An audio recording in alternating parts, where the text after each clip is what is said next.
Bienvenidos y bienvenidas a su programa Conociendo Otras Fronteras. Como siempre, un programa cargado de un contenido muy interesante. Estaremos hablando del análisis, en esta ocasión, conociendo lo que ha estado sucediendo en Argentina con las nuevas medidas tomadas por Milei a nivel económico, pero además, nuestra entrevista en este momento estaremos hablando de los proyectos que se están desarrollando en el Banco Agrícola, así como todos los segmentos que acostumbramos a tener en nuestro programa de Conociendo Otras Fronteras.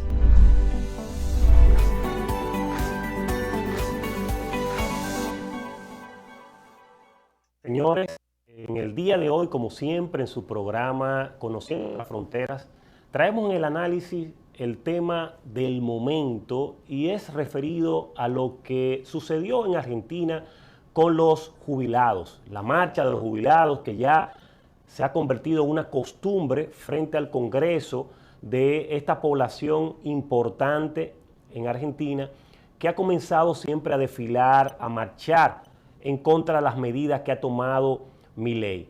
Javier Milei, desde que llegó al gobierno, prometió tratar de reducir la alta inflación que vivía este país y sobre todo comenzar a permitir un crecimiento económico que repercutiera de manera positiva en la calidad de vida de los argentinos.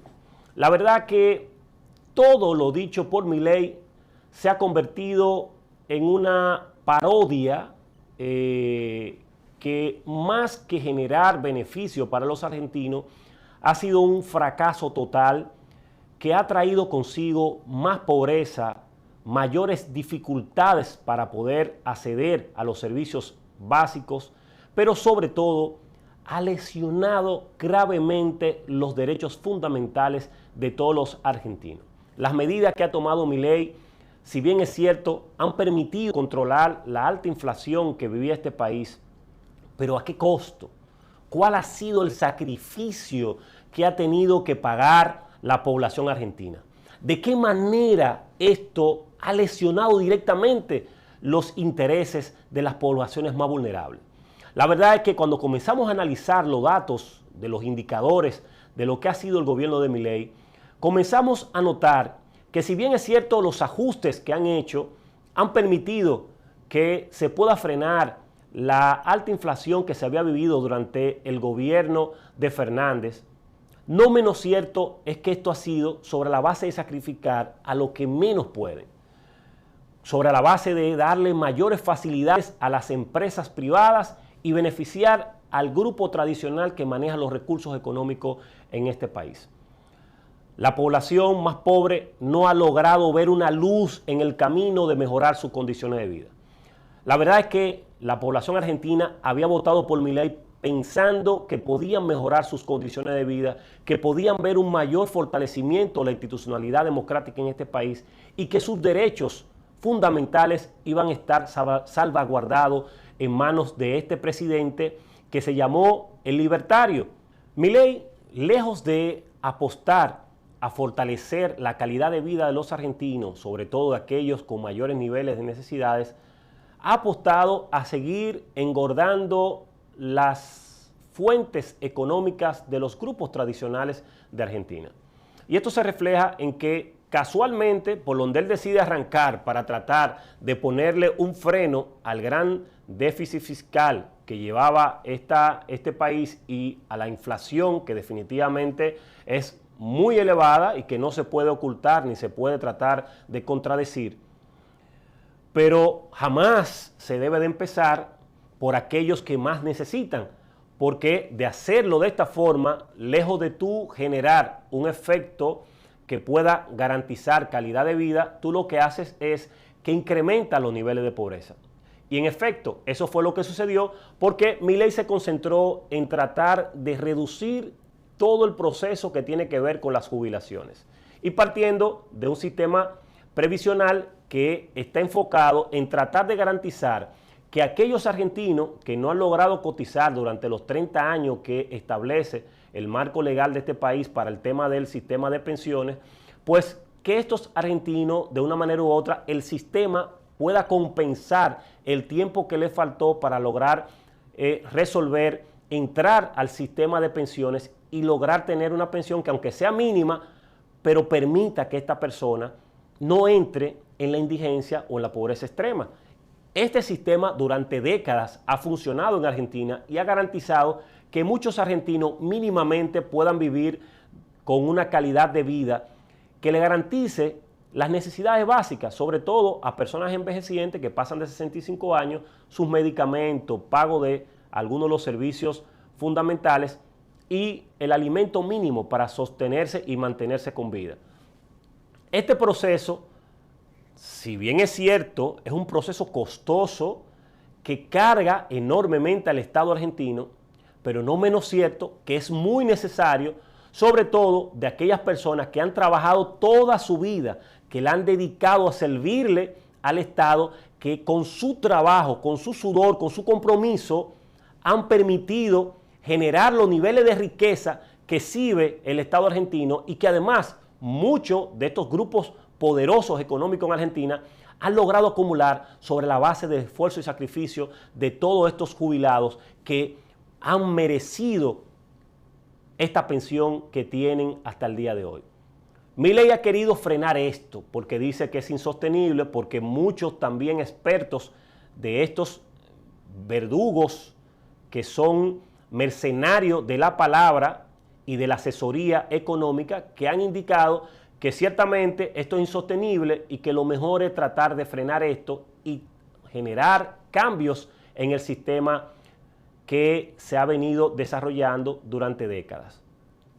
Esto, si bien es cierto, le ha generado un efecto positivo hacia la mirada de Milei de frenar la inflación que tiene Argentina, pero no menos cierto que esto ha incrementado significativamente la cantidad de pobreza. Y si no, miremos los indicadores que dan los propios centros de investigación en Argentina. Empecemos con los jubilados. Más de 300.000 jubilados en Argentina que pasan de 65 años. De esta gran población de jubilados, luego de Milei comenzar a aplicar esta medida, ¿qué ha sucedido? Que se ha duplicado la pobreza dentro de este segmento poblacional que hay que señalar es uno de los segmentos poblacionales con menos niveles de pobreza y la llegada de Milei le ha duplicado la pobreza.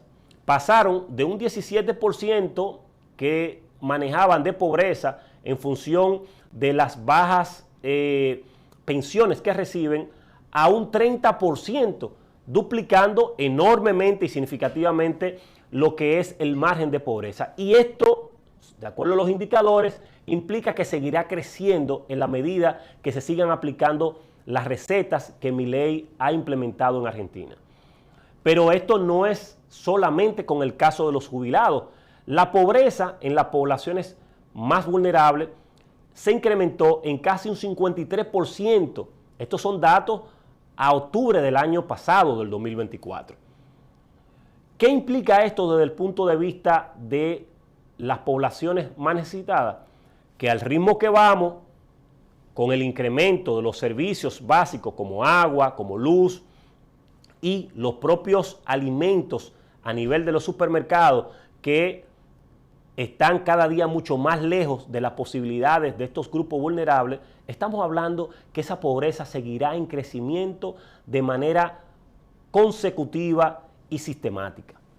Es decir, que el resultado que ha buscado Milei, que es tratar, por un lado, de frenar la inflación y tratar con esto de mejorar las condiciones económicas para todos los argentinos, el efecto ha sido todo lo contrario.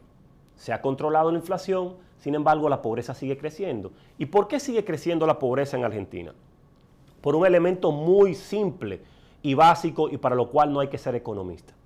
Si tú los servicios fundamentales donde está enfocado en generar una asistencia social que trate de proteger y preservar a estas personas, a estos grupos vulnerables, pues lógicamente que si tú quitas estos servicios y encima de eso tú destruyes todo el organigrama del Estado argentino como lo hizo, eliminando todas esas instituciones del Estado, pues la cantidad importante de personas que trabajaban en el Estado salen fuera del sistema formal laboral, se quedan sin empleo la gran mayoría y entonces al no existir programas sociales que puedan preservar o garantizar su estabilidad hasta que logren conseguir algún tipo de trabajo. Y si a eso le sumamos una economía que está bastante afectada por la alta inflación y por la gran dificultad que ha presentado para generar productividad, pues lógicamente que el mercado laboral es muy reducido y por tanto el margen de personas que entran a la pobreza se incrementa de forma sustancial. Y si a eso le sumamos la cantidad de pobres ya existentes que también están dejando de percibir ese soporte y apoyo del Estado, pues pasamos de pobreza a pobreza extrema. Y es lo que ha sucedido, que por eso también es otro de los indicadores que hay que mostrar, cómo la pobreza extrema o la indigencia se ha incrementado en un 19%. ¿Qué indica esto? Que cada uno de los factores que estamos viendo de Milei son puras retóricas, que lo que han buscado es simplemente garantizar y seguir fortaleciendo a los grupos económicos tradicionales, como ya lo hizo Macri en su momento, que muchas de las medidas que criticaba en un primer momento, esas medidas que buscaban garantizar la protección social, y comenzó a favorecer con privatizaciones a los grupos económicos, que es la misma línea que sigue Milei, porque por un lado, y esto no es nuevo, señores, esto forma parte del modelo económico que inicia en los años 80 con Chile, que es el modelo de los cowboys de Chicago, de la Universidad de Chicago, que lo que busca básicamente a través del neoliberalismo es comenzar a privatizar todos los servicios públicos, desacreditándolo, diciendo que no funcionan y que solamente funcionan cuando están en manos privadas, que es un poco el discurso de Milei, indicando otros elementos. Y esto a final de la jornada lo que hace es que tú pasas los servicios públicos que sí tienen una visión social, que buscan sí ganar, pero no buscan una rentabilidad muy alta porque saben el compromiso social que tiene el Estado de proteger a aquellas personas que menos pueden. Cuando tú cambias esa lógica y la privatizas bajo una lógica meramente privada, donde en el sector privado lo único que busca ganancia, sin importar a quién afecta y sin importar de qué manera esto puede afectar el curso de la estabilidad social de un Estado, pues los resultados todos lo conocemos. Todo lo que ha sucedido, por ejemplo, en ese modelo que durante décadas se comenzó a implementar en América Latina y comenzó generando grandes situaciones que dificultaron la estabilidad social en muchos países. Lo podemos ver en Chile, en Perú, cómo eso generó una desestabilización enorme que hasta el día de hoy se sigue viviendo, cómo eso afectó incluso la propia República Dominicana, esos modelos que fueron patrocinados y promovidos por el Fondo Monetario Internacional, cómo ese modelo también comenzó a afectar otros países, como el mismo caso de Argentina, que no es la primera vez que sucede. Todos recordamos lo que fue en el año 2000 hasta la llegada de los Kirchner, el famoso corralito que generó toda una debacle económica y que posteriormente los Kirchner es que encarrilan este proceso y permiten unas décadas de tranquilidad y de armonía en el caso de Argentina. Lo vimos en el Ecuador, lo vimos por ejemplo también en Venezuela con el famoso Caracazo, como se generó a partir del año 1989, y cada uno de estos procesos están escritos en la historia reciente de América Latina, de cómo estas situaciones han afectado su desarrollo. Nosotros lo vivimos aquí, señores, con las privatizaciones que hizo el PLD en el año 97, donde la mayoría de las empresas del Estado pasaron al sector privado y esto terminó afectando directamente la economía de muchísimos dominicanos que quedaron fuera de la administración pública y que generaron en la administración pública situaciones complejas que a final de la jornada ni siquiera mejoraron los servicios, ni siquiera permitieron, por ejemplo, que pudiéramos tener una mejor calidad en los servicios que teníamos. Ese modelo fue el mismo modelo que nosotros vimos, como les explicaba, en República Dominicana, donde una gran parte de la población quedó sin empleo, los servicios no se mejoraron y de hecho incluso muchas de las propias EDES en su momento tuvimos que volver a comprarla a un precio bastante elevado para que garantizáramos la estabilidad social, pero también se procurara tener un mejor servicio, que no sucedió así cuando estaba en el sector privado. ¿Qué es lo que estamos viendo con Milei? Con esa política, lo mismo. Estamos viendo una política apostando a la privatización total del Estado argentino en detrimento de la calidad de vida de los trabajadores que en un momento determinado estaban en esas instituciones públicas del Estado argentino, pero además generando una pobreza que crece cada día en la medida que no se mejoran las condiciones de los jubilados, en la medida que trancan el juego para que el sistema que permite que incluso muchas amas de casa que han logrado obtener una pensión que le permite, por más mínima que sea, tener los recursos básicos para sobrevivir en una sociedad que cada día es más exigente, en una sociedad que cada día el costo de la vida es mucho más elevado, en una sociedad que su líder político lo que anda dando tumbo, que no pega una, porque todos recordemos recientemente el escándalo que se generó con la criptomoneda promovida por él y que luego posteriormente quería negar que eso no fue lo que él promovió y que además ha querido minimizar el proceso indicando que no fueron 40,000 personas que quedaron afectadas por este fraude, sino 5,000, y que además no ha querido reconocer que más de 4,000 millones de dólares se vieron involucrados en este proceso fraudulento que él mismo ha estado promoviendo. Es una persona que todo el mundo sabe que no es que exclusivamente está de psiquiatra, sino que es un individuo que no tiene constancia en lo que dice, en lo que hace. Y lo recordamos cuando él decía durante campaña que él no se iba a juntar ni con los chinos ni con los rusos y que con relación a Ucrania él siempre iba a estar respaldando las posiciones en favor de Ucrania, y ahora ha hecho un cambio donde está de acuerdo con el proceso de negociación, donde no critica a Putin, y cuando le preguntan dice que él está siguiendo los lineamientos de Estados Unidos. O sea, es una persona inestable que no tiene profundidad ni tampoco tiene coherencia en lo que ha sido su planteamiento en las medidas, tanto a nivel económico como en la política exterior.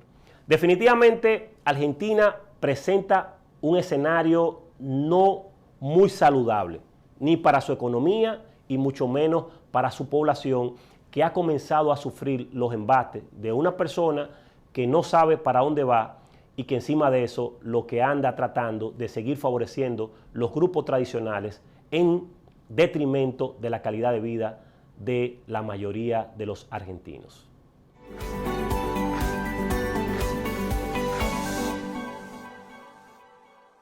No podemos tocar ese tema aquí, no. Ay, hombre, hija, tócalo, porque nosotros tenemos que salir con algo diferente. Sí, yo tengo dos nombres, porque es que yo tengo dos vidas. O sea, yo tengo una de día y tengo otra para los colaboradores. Todos los programas ahora se están matando entre sí. Sí, a los pocos te llama y te hace una propuesta. Yo me he dado cuenta que todo el que entra a ese edificio rojo, como que se atara. Yo no sé, de bueno, verdad. a mí me dijeron que aquí había mucho cuarto. Que yo tampoco tengo miedo aquí. Para la próxima hay que traer una botellita de vino para que rompamos eso. Oye, eso. Claro, porque así es que uno se desinhibe.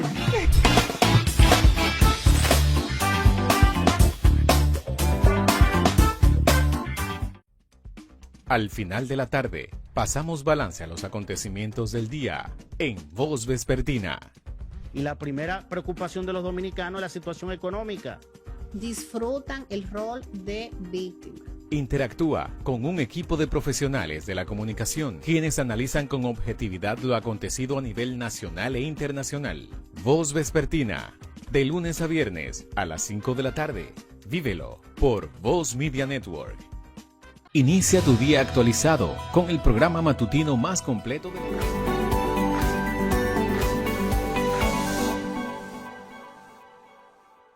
Bienvenidos, amigos televidentes, a su programa Conociendo Otras Fronteras. En esta ocasión traemos una entrevista muy interesante con un contenido sobre temas vinculados al trabajo que realiza el Banco Agrícola y cómo esto impacta en la vida de todos los dominicanos y dominicanas, pero sobre todo en la población joven.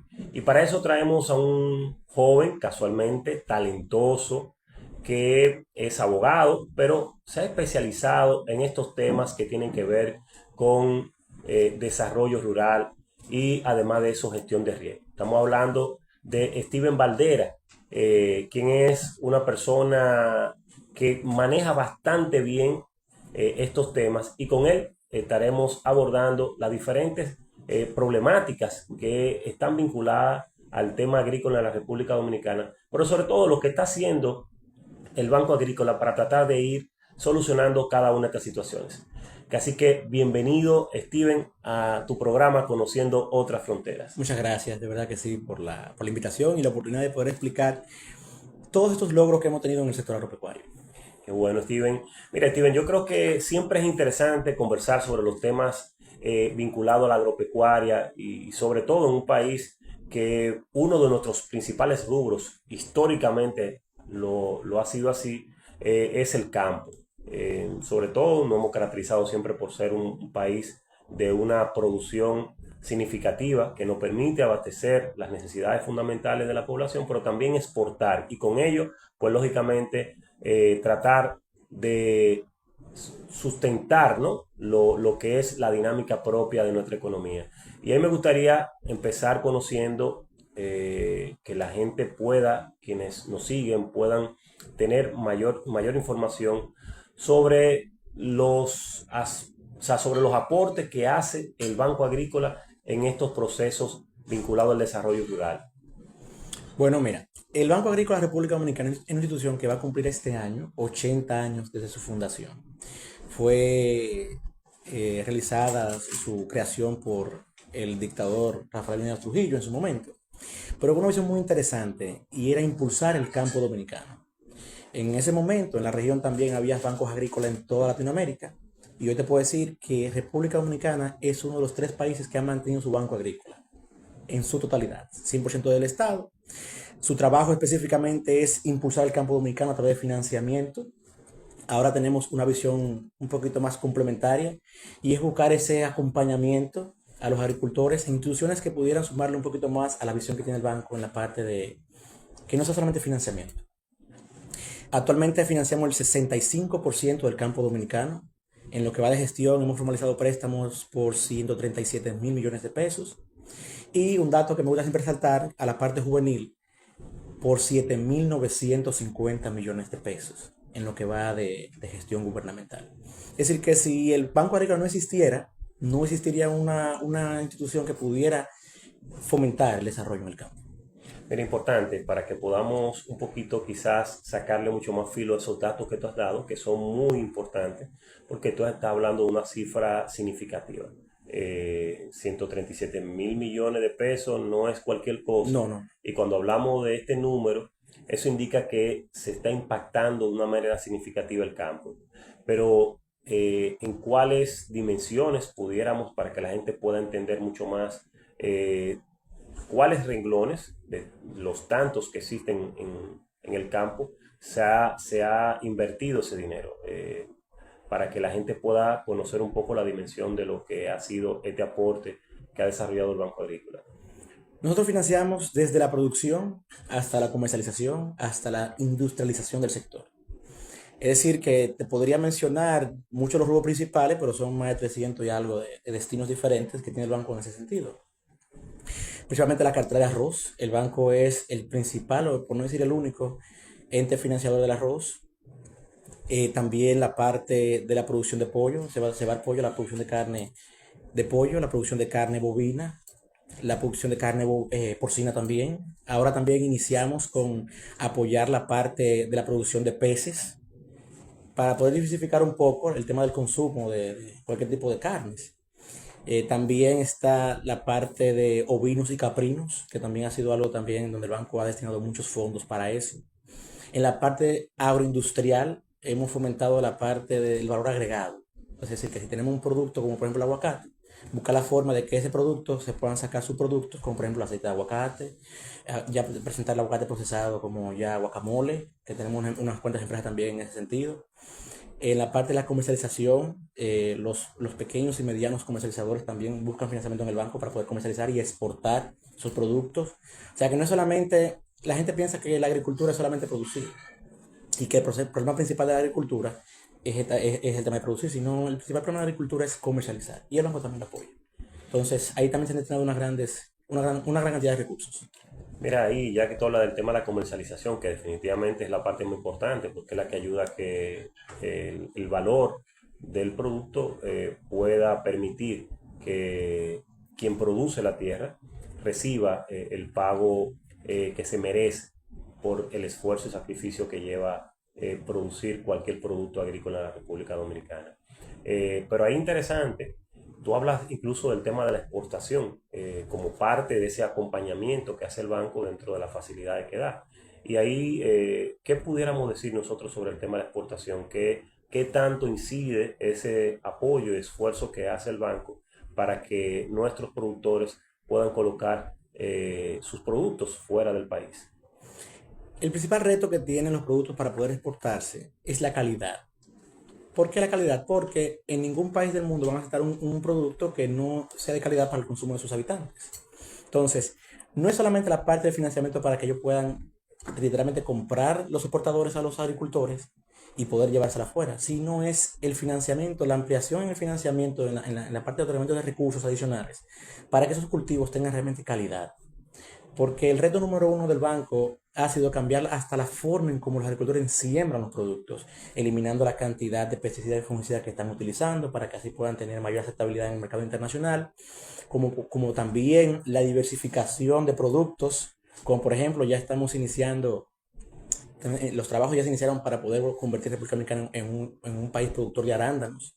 Entonces, esa diversificación de productos que el banco ha estado impulsando a través de sus financiamientos y aumentar la calidad de ellos a través de más financiamiento en los productos que ya estaban, que ya antes se financiaban, es lo que ha hecho, lo que realmente ha logrado que el banco impulsar las exportaciones aquí en República Dominicana. Obviamente tampoco un trabajo nosotros solos, también está el Bandex, Banreserva también apoya muchísimo, instituciones como por ejemplo Pro Dominicana, que también contribuyen a las exportaciones. O sea, nosotros meramente en la parte técnica, financiera de los productos, pero como quiera es un trabajo que es necesario para poder aumentar las exportaciones.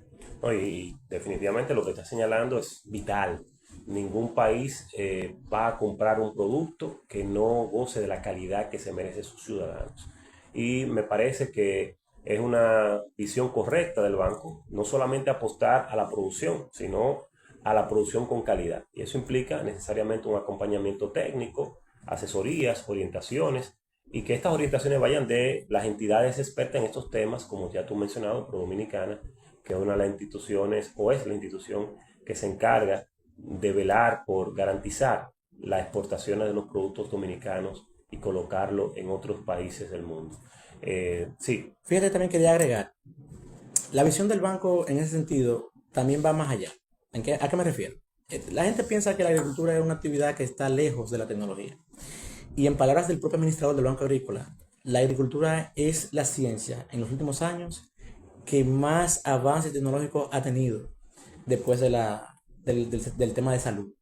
Entonces, el reto se ha convertido en producir más, en menos espacio, con mayor calidad.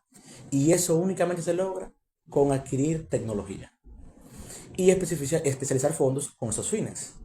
Tal vez me estoy hablando de algunos aspectos de la entrevista. No, todo lo contrario. Sigue desarrollando porque es interesante que nuestros televidentes puedan conocer un poco la dimensión del Banco Agrícola, porque la gente cuando habla del Banco Agrícola se queda solamente en la lógica de, bueno, financiamiento para la producción, pero tú has señalado otros elementos que son importantes para garantizar que esa producción, primero, sea sostenible y segundo, que garantice unos mayores niveles de beneficio para el productor, para el campesino, que es el que tiene la responsabilidad de estos compromisos. Es decir, que lo que está planteando es correcto porque permite edificar mucho más al televidente. De hecho, cuando nosotros llegamos al banco, el banco no tenía internet banking, estaba totalmente analógico. Don Fernando ha impulsado el banco para que se transformara de un banco análogo a un banco digital. Eso ha conllevado una inversión grande de recursos del Estado para poder transformar el Banco Agrícola, pero ahora permite que doña Josefa, que tenía que bajar de una loma de Santiago Rodríguez a Sabaneta, a la sucursal del banco, 2 horas, hora y media, a poder hacer el depósito, que ahora lo puede hacer desde su casa a través de una aplicación de Internet Banking. O sea que le ahorramos recursos a ella y tiempo también. Y el banco también se ahorra, en ese caso, proceso. Entonces, con un banco digitalizado, hemos podido también iniciar operaciones como por ejemplo la de Bagri-Riego, un programa muy interesante que tenemos en el Banco Agrícola, que busca impulsar, tecnificar el riego en los cultivos que en este caso lleven tecnificación de riego. ¿Pero por qué es importante la tecnificación de riego? Porque ahorramos agua, que lo primero, tenemos que hacer también una agricultura resiliente, una agricultura sostenible.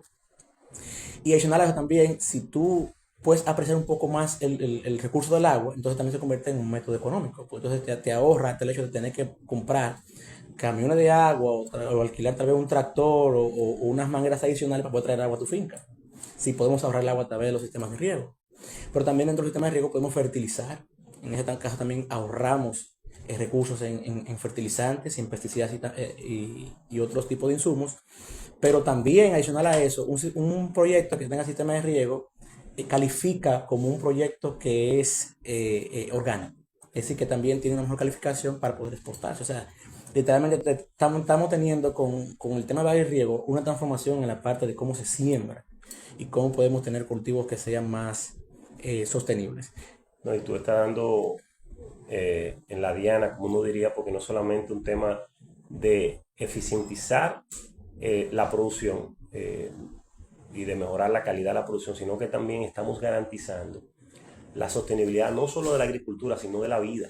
Porque cuando hacemos un uso mucho más adecuado del agua, estamos garantizando que se preserve el entorno, el ecosistema, que es lo que permite que la vida humana pueda persistir o pueda mantenerse en el tiempo. O sea, que creo que ese, de hecho, es hacia donde se apuntala poder tratar de consumir mucho menos agua y hacer un uso racional del agua que tenemos, entendiendo que somos una isla, que estamos obligados a hacerlo. Tú sabes que hay un tema importante que me gustaría, tú como joven, lógicamente, que maneja estos temas y que lo manejas muy bien, que pueda señalarme si existen algunos programas que estén dirigidos a la juventud, específicamente desde el Banco Agrícola. De hecho, en el Banco Agrícola hay programas para cualquier sector que se vea como rezagado. Y puedo empezar, ya te hablé del tema de sistemas de riego. El banco a eso le llamó las agroalianzas. Las alianzas que hace el banco en favor del pueblo dominicano con otras instituciones públicas. Cierro con Bagri-Riego estableciendo que esa alianza la tenemos con la Dirección Nacional de Tecnificación de Riego. Ahí está Claudio Camaño que la dirige. Pero tenemos también en la parte juvenil un acuerdo que se llama Campo Joven, que busca llevar el relevo generacional en el campo dominicano. Eso vino producto de un estudio que hizo la CEPAL y el FIDA en el 2016. O sea, duró 7 años guardado en una gaveta en el Palacio de la gestión anterior, 2016-2020, 4 años. Y en esta gestión, ese estudio se levantó, se le entregó al Banco Agrícola y tomamos entonces iniciativa en ese proceso y creamos Campo Joven. ¿Qué es Campo Joven? Un proyecto que busca financiar a tasa cero a jóvenes que quieran emprender en el sector agropecuario. Y ahí también tenemos muchos proyectos en carpeta que se están desarrollando, como el proyecto de agrovivienda productiva, que es un proyecto que estamos trabajando con el Ministerio de Vivienda, que aún no que estamos en la etapa todavía de desarrollo. Un proyecto con la alcaldía de Santo Domingo Este, que se llama Agrociudades, que busca transformar a Santo Domingo Este en una ciudad comercializable en temas agrícolas. Y muchos otros acuerdos que buscan siempre mantener al pueblo dominicano a un nivel competitivo dentro del campo. No, sumamente interesante porque permite ver la dimensión de lo que ustedes hacen y sobre todo entender un poco más el alcance de las acciones que desarrolla el Banco Agrícola. Incluso cabe destacar que recientemente, hace 2 días, el acuerdo de Campo Joven se firmó en el año 2023 y hace 2 días se amplió. El administrador del banco junto con el ministro actual de la Juventud ampliaron Campo Joven de 100 millones a 200 millones para financiamiento a tasa cero. Pero adicional a eso también le agregaron un aporte para becas de hasta 40 millones de pesos y un programa de intercambio internacional de 10 millones de pesos. O sea que no solamente fue creer en el programa cuando se creó, sino también ver los resultados y ampliarlo. Y entender que los jóvenes necesitan también capacitarse en ese sentido para poder hacer mejores trabajos. De manera muy puntual, ¿cuáles logros podemos comenzar ya a cuantificar que han salido de este interesante programa? Uno muy palpable es que en el año 2021 el Banco Agrícola financió a un joven de 18 años en un año de trabajo Estamos hablando de que el banco tiene un manejo de cartera de 500 millones semanal. En un año, 1. Después el programa, 16. Y el tema es que tal vez no sea tan relevante, pero cuando tú tienes una cartera de 200 millones de pesos dentro de una cartera de 137 mil millones, que sean 16 de 18 años, eso realmente representa de que el banco ha habido un interés por parte de los jóvenes del campo. Otra cosa que también han resultado es que los jóvenes pagan, porque todos los préstamos que se colocaron para ciclo corto se recuperaron. Todos, no hubo un solo que no se pagara.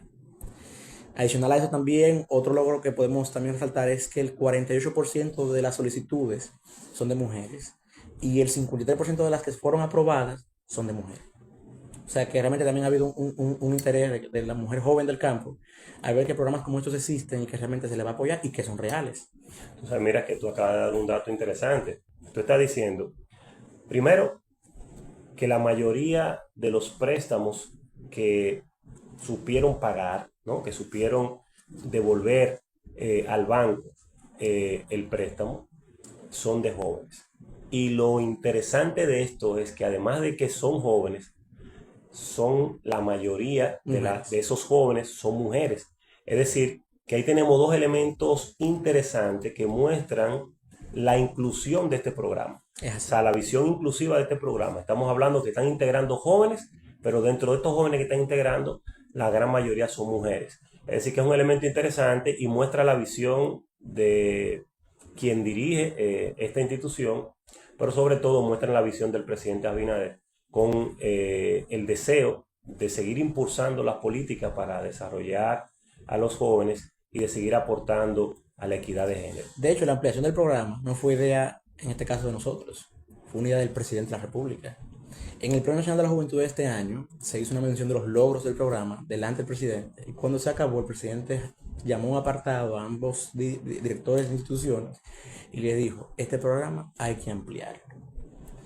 No, en menos de un mes entonces se amplió, pero la visión de ampliar el programa fue del presidente de la República. Sí, es decir, que tenemos un presidente que sigue apostando a la juventud y que sigue apostando a la equidad de género. O sea, eso es interesante porque es lo único que puede decir que a través de este camino podemos lograr a ir rompiendo con estos esquemas de vulnerabilidad que siempre han sido dos segmentos de la población bastante golpeados por la falta de políticas inclusivas.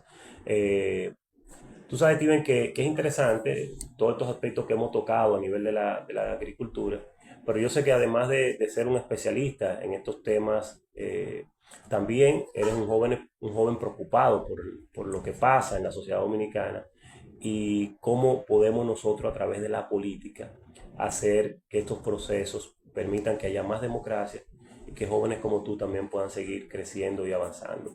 Y ahí me gustaría conocer la visión del Steven político, en qué estás, un poco cuál es la visión de tu trabajo, qué has estado haciendo en estos últimos tiempos para aportar a seguir abriéndole la brecha que otros jóvenes como tú puedan seguir escalando. Bueno, la gente no sabe que cuando yo inicié a trabajar política, yo inicié con un grupito de 12 jóvenes, que aún la mayoría todavía trabaja conmigo, que éramos los sin nombre, nos llamábamos los sin nombre porque éramos un grupo de jóvenes que queríamos hacer política, que queríamos aportar en este caso al municipio que es Santo Domingo Este, pero que no teníamos grandes apellidos y que tampoco teníamos, como le diría, un padrino detrás respaldando nuestras iniciativas. Entonces nos clasificamos en ese grupo, los sin nombre. Luego de ahí conozco al entonces ministro de la Juventud, Rafael Félix, quien es, no creo sonar que tal vez lo estoy como elevando demasiado, pero es una persona que desde que el momento que lo escuché hablar, lo admiré. Entonces, esa admiración luego se tradujo en un equipo de trabajo que estuve trabajando con él porque me llamó a sus filas, en este caso por el movimiento Jóvenes Unidos por el Cambio. De una vez coordiné Santo Domingo Este en la campaña pasada y también el primer voto nacional del mismo movimiento. Para mí eso fue una experiencia inexplicable, porque lo más lindo es cuando tú vas en la misma sintonía de tu líder político. Jóvenes diferentes tratando de hacer una política diferente. No era un tema de hacer un meeting, era un tema de si vamos a juntar a los jóvenes en un día para una reunión, vamos a darle una charla de crecimiento personal, vamos a hacer una jornada de limpieza de playa. Vamos a darle una charla de educación sexual, que también es algo que también la gente no quiere tocar, pero son cosas de la juventud. Y fue muy interesante, y ahí fue que pudimos aportar realmente haciendo una política diferente. Interesante. Bueno, tú sabes, Steven, que siempre en televisión el tiempo es un poco reducido, pero la verdad es que ha sido una entrevista sin desperdicio, muchas informaciones sumamente interesantes sobre una entidad que para muchos, incluso tengo que reconocerlo, no tiene sentido en estos tiempos, lo que hacen muchos críticos, pero como ustedes pueden ver, amigos televidentes, definitivamente que el Banco Agrícola está dentro de los 3 bancos agrícolas que tiene Latinoamérica, y aquí está haciendo grandes cosas, no solamente por los sectores tradicionales vinculados a la producción agropecuaria en la República Dominicana, sino trabajando con segmentos de la población que necesitan ser impulsados y que necesitan todo el apoyo, como es el caso de la mujer y de la juventud. Creo que ya desde ahí las acciones del banco están más que justificadas para mantener su existencia. Pero también conocer un poco de lo que se ha hecho y de la manera que ha estado trabajando en política nos permite también entender que nuestra sociedad sigue avanzando con jóvenes como tú, con una visión y sobre todo muy claro de lo que hay que hacer para seguir desarrollándose. Y por eso quiero que al finalizar esta entrevista tú puedas darnos algunas recomendaciones enfocadas en ese público joven que sigue este programa, de lo que deben de seguir haciendo para aportar a la construcción de una sociedad diferente, para utilizar la palabra que ha dicho de lo que han hecho ustedes a través de Jóvenes Unidos por el Cambio. Sencillo, no se rindan. No se rindan porque nosotros los jóvenes siempre vivimos siempre nos subestiman, siempre entienden que no tenemos la capacidad de hacer las cosas. Entiendo que eso es culpa de tal vez jóvenes que cuando le han dado la oportunidad no han sabido aprovecharla en el pasado, pero no se rindan. Siempre trabajen por un objetivo, siempre con cabeza, nunca tomen decisiones emocionales, siempre las decisiones hay que tomarlas con cabeza fría y siempre pensando en los pros y los contras. Entonces, hoy repito, no se rindan. Bueno, gracias Steven, gracias por estar acompañándonos, esperamos verte en un próximo programa. Este es un espacio tuyo y definitivamente escucharte. A mí, que he estado siempre desde muy joven metido en estos temas de promocionar y tratar de apoyar cada proceso a nivel nacional, uno se siente más que satisfecho con saber que todavía contamos con jóvenes con una gran preocupación y con interés de aportar a la República Dominicana. La invitación está abierta para un próximo programa y simplemente nos queda pedirle a nuestros amigos televidentes que sigan en sintonía con su programa Conociendo Otras Fronteras.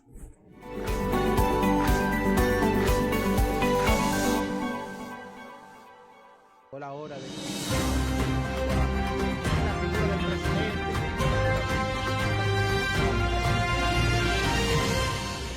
Soy Hernán Paredes y te invito a sintonizar el programa Voz Vespertina por Voz Media Network en el canal 85 de Claro, de lunes a viernes.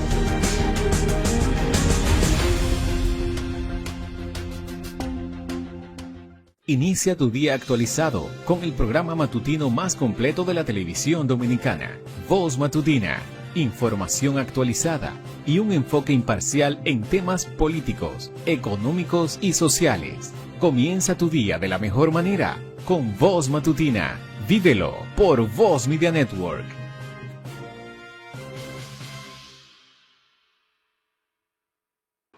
Te invitamos a que cada día, de lunes a viernes, de 6 a 7 de la noche, nos acompañe a su espacio Conexión.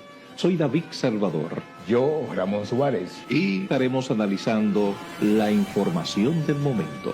Tendremos noticias, análisis y entrevistas. Por aquí, por el canal 85. Voz Media Network.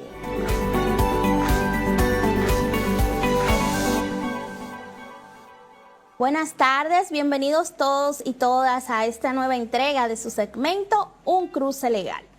En la tarde de hoy tenemos informaciones importantísimas para todos los ciudadanos dominicanos. Pues Jamaica ha anunciado la exención de visado para todo ciudadano dominicano que pueda viajar a este país, a Jamaica, con intenciones de turismo y de negocios. con una estadía máxima de 180 días.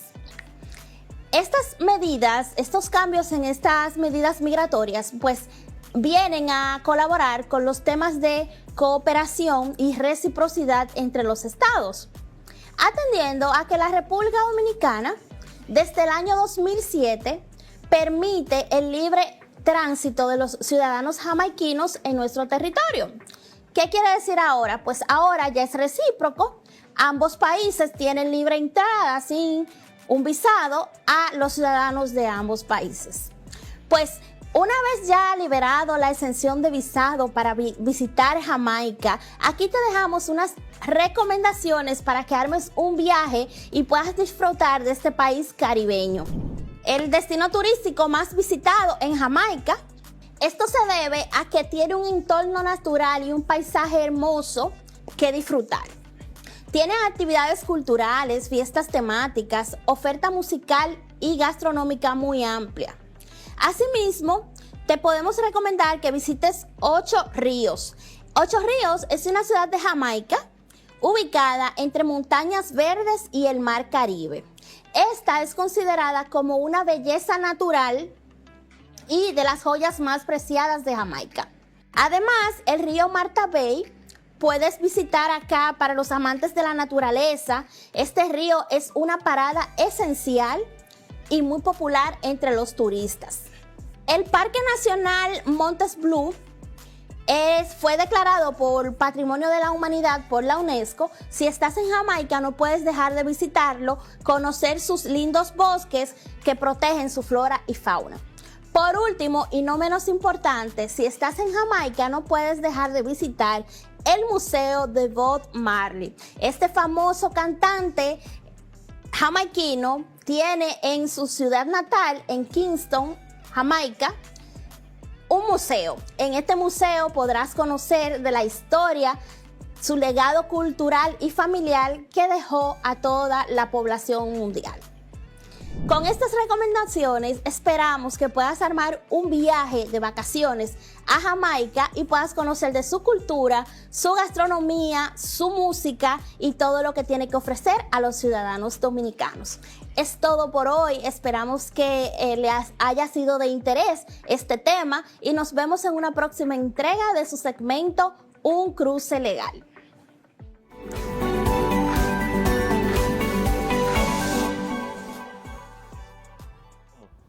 Hemos llegado al final del programa del día de hoy, como siempre esperando que el contenido haya sido de su interés y que el mismo siga fortaleciendo sus conocimientos sobre los acontecimientos que se dan a nivel internacional.